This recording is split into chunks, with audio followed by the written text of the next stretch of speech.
For decades, the US dollar has been the undisputed king of global trade, the currency that oils the wheels of the world economy. It's the backbone of international finance, the bedrock of global reserves, look, you get it, it's important. But in 2025, 11 countries are saying they're ditching the dollar, and this move could reshape everything from international trade to your wallet, which, let's be honest, is the only thing you really care about. Why are they doing it? And what does this mean for America's economic dominance, aside from being a massive pain in the ass? Let's dive in. In a move that can best be described as a "we're breaking up with you" text sent at 2 in the morning after one too many tequila shots, 11 nations, mostly from the Commonwealth of Independent States, CIS, have announced they'll stop using the US dollar for international transactions starting in 2025. Now, to be fair, the tequila shots might be a bit of an exaggeration, but the sentiment is real. These countries are tired of the dollar's drama. So, who are these brave souls venturing out into the world of financial independence? The list includes Armenia, Azerbaijan, Belarus, Kazakhstan, Kyrgyzstan, Moldova, Russia, Tajikistan, Turkmenistan, Uzbekistan, and, in a move that surprised absolutely no one paying attention, Ukraine.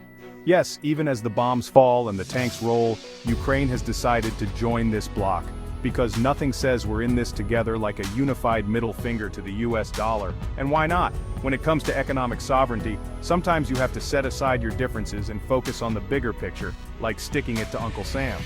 These countries have their reasons for this bold move. First and foremost, they want to reduce their dependence on Washington. Like that friend who always forgets their wallet, the US has a tendency to use its financial clout to get its way. And frankly, these countries are tired of picking up the tab. Then there's the issue of US sanctions, which, let's be honest, are about as effective as a screen door on a submarine. These sanctions have become the go-to tool for US foreign policy, and these countries are tired of being used as pawns in a geopolitical chess game. They want to trade on their own terms without having to worry about whether or not Uncle Sam approves. Now, you might be thinking, this all seems a bit sudden. Hasn't the dollar been the world's reserve currency since, forever? And you wouldn't be wrong. But this move, while seemingly out of the blue, is actually the culmination of years of planning, all accelerated by 3 key factors. Think of it like that moment when you realize you've had enough of your significant other's crap. It might seem sudden, but trust me, it's been brewing for a while. First, we have the ever-present issue of geopolitics. Russia, after being slapped with sanctions harder than a fly on a hot windshield back in 2014, has been steadily reducing its reliance on the dollar. And like any good trendsetter, others have followed suit. Because nothing says "I'm over you" like cutting up your ex's credit cards. Second, we have the rise of technology, specifically digital currencies and alternative payment systems. Remember that friend who always forgets their wallet? Well, now they have Venmo. These new financial tools make it easier than ever to bypass the dollar, which, let's face it, is starting to look a lot like that one ex you just can't seem to get rid of. And finally, we have the Trump card, no pun intended.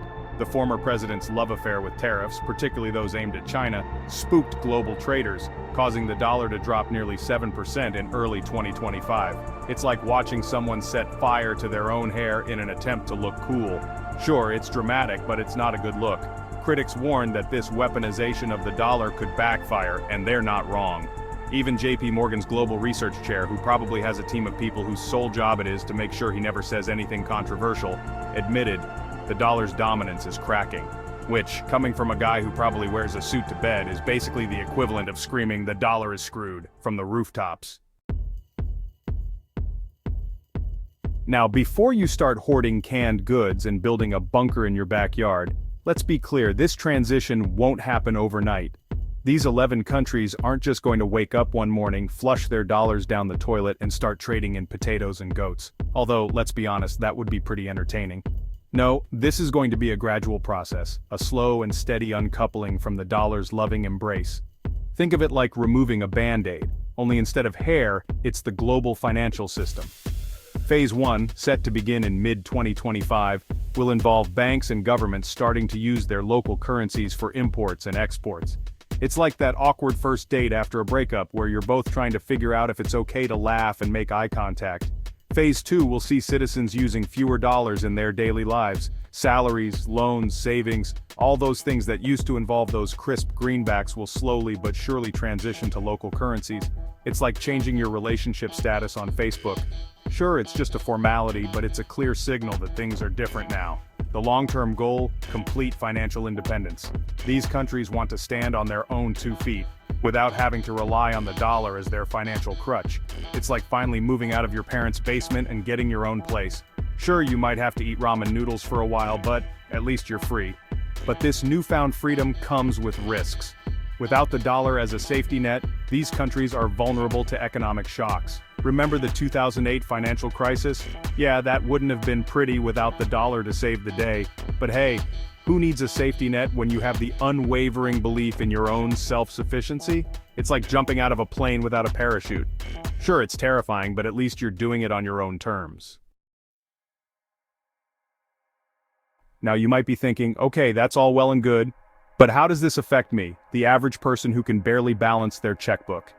And that's a fair question, because while this whole de-dollarization thing might seem like a distant geopolitical squabble, it could have very real consequences for your wallet. First, let's address the elephant in the room. Will this crash the dollar? The short answer is, probably not yet.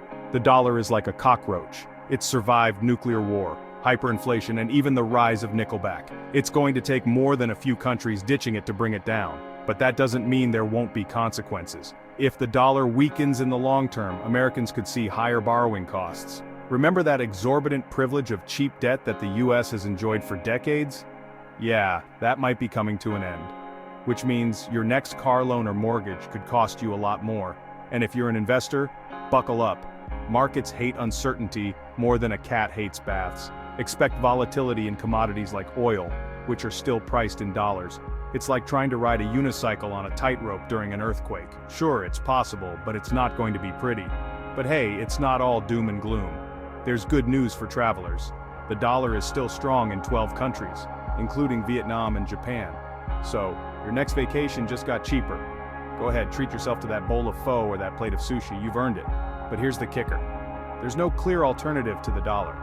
The euro is about as stable as a house of cards in a hurricane, China's yuan isn't fully convertible, and Bitcoin is about as predictable as a toddler on a sugar rush. So, for now, the dollar's crown is shaky, but not broken. It's like that one friend who keeps making bad decisions but somehow always manages to land on their feet. You're not sure how they do it, but you have to admire their resilience. Now, before we wrap things up, let's take a step back and look at the bigger picture. Because this isn't just about money, it's about power. For the past 80 years, the US has been the big kid on the block, the one who sets the rules and calls the shots. But now these 11 countries are saying, enough is enough, we're not playing by your rules anymore. Experts are calling it the beginning of a multipolar era, a world where no single currency dominates. It's like watching the Berlin Wall crumble, only instead of concrete, it's the dollar's dominance that's being chipped away. Will the dollar collapse? Probably not. But as one economist put it, we're witnessing the end of its unchallenged supremacy, which is a polite way of saying the dollar's reign of terror is coming to an end. So what's next? Will more countries join this dollar-ditching revolt? Will we see the rise of a new global reserve currency, like a BRICS currency backed by Brazil, Russia, India, China, and South Africa?